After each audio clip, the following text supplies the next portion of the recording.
Hi, this is Jim Janossy. This is kind of an interesting recording I've made. It's a recording of a recording. What you see now is three waveforms I've generated with Audacity. In the recordings that actually follow, there's two parallel recordings. One is the screenshot and one is the narration. In just a second you're going to see what the actual first frame looks like. I jumped into the middle of these dual lectures. So without any further ado, here is a sample of what you can expect to see side by side. Here, so let's open it up. Now, when I expand the time scale here, you're going to see something very interesting. Look at that wave. It's not the sine wave anymore.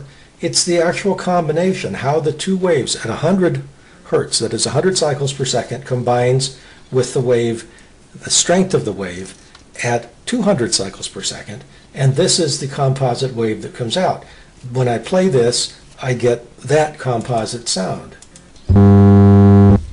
But let's do something interesting here, even more interesting than this. Let's generate another tone now, and I'm going to generate this tone, and I'm going to make it 400.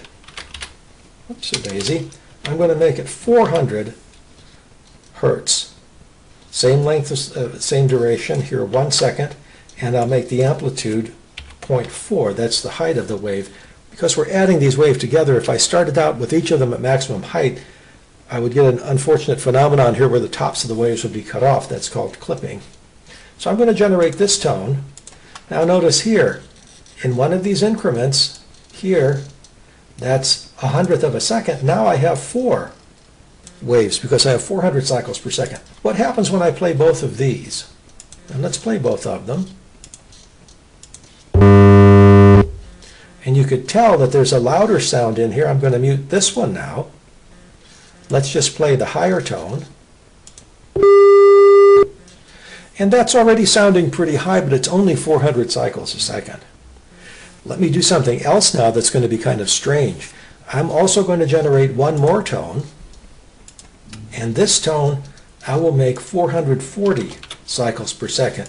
Now that's a tuning note. That's A in the middle of the piano keyboard, and that's usually what the instruments tune up to in an orchestra or in a performing group. So I'm going to generate this tone also. All right, 440, amplitude of 0.4, 1 second, generate that tone, and here.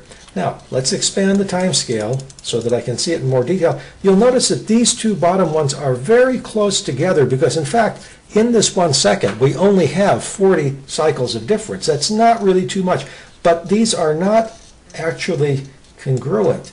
They are of a different frequency, and they're going to clash. They're going to clash in an ugly way. So what I'm going to do right now is I'm going to mute this one, and these two are not muted. Let me see what happens when I play 440 and 400 together. Well, that's just a sample. And to get the full effect of the video, you'll have to watch the actual 10-minute parallel video, which is presented to you at a link that's provided also at this website.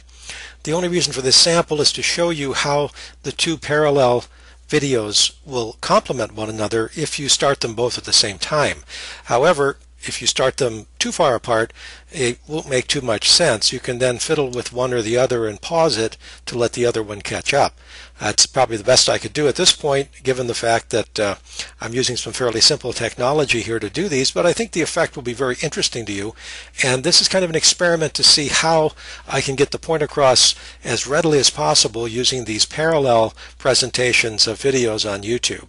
So I hope you enjoy this, and go on and look at the actual 10-minute video at this point. It's all part of your lesson in Unit 3.